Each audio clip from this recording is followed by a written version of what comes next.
दलितों के नेता बनने चले और आपका चरित्र ये है। तो हो गई तो वृद्ध महिला जो उनकी माँ पत्नी है, जिसको भाभी माँ बोलते थे, उनको भी घर में आप ताला जोड़ दर्शाता है कि आप मतलब धन के भूखे हैं। नाश मनुष्य को छाता है तो पहले विवेक मर जाता है।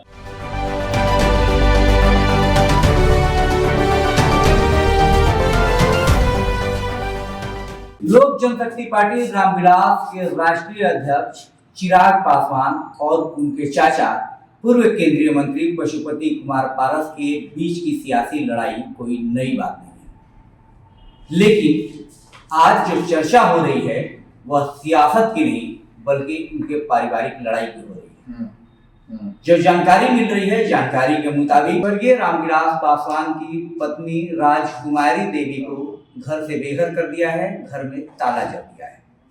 आज इसी पर बात करेंगे लोक जनशक्ति पार्टी रामविलास के प्रदेश अध्यक्ष राजू तिवारी जी। जिस तरह की जानकारी मिल रही है कि राजकुमारी देवी जी के घर में ताला जड़ दिया गया है, उन्हें घर से बेघर कर दिया गया है, क्या कहेंगे आप? देखिए, निश्चित रूप से बहुत दुर्भाग्यपूर्ण बात है ये। आप एक तरह से कहिए कि आप रामविलास पासवान जी को बोलते थे मेरे भगवान है, मेरे पिता है, और कथनी और करनी वही एक कहावत है, जब नाश मनुष्य को छाता है तो पहले विवेक मर जाता है।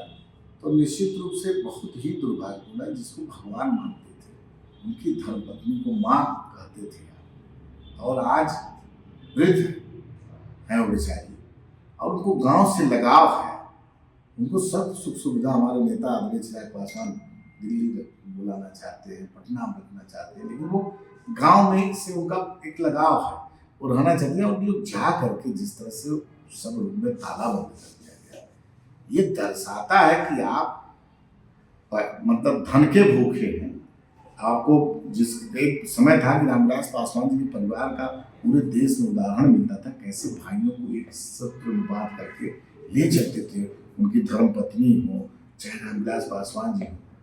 उसके चलते मतलब उन्होंने क्या क्या नहीं किया, और उन्हीं के बदौलत सबका ना। लेकिन आज उनके स्वर्गवास होने के बाद देखिए, आपने उनके बेटे, आप उनसे उनकी पार्टी तोड़ दिए, आप उनके बेटे को घर से बेघर कर दिए। हद तो हो गई तो वृद्ध महिला जो उनकी माँ पत्नी है, जिसको भाभी माँ बोलते थे, उनको भी घर में आप ताला जोड़ दिए।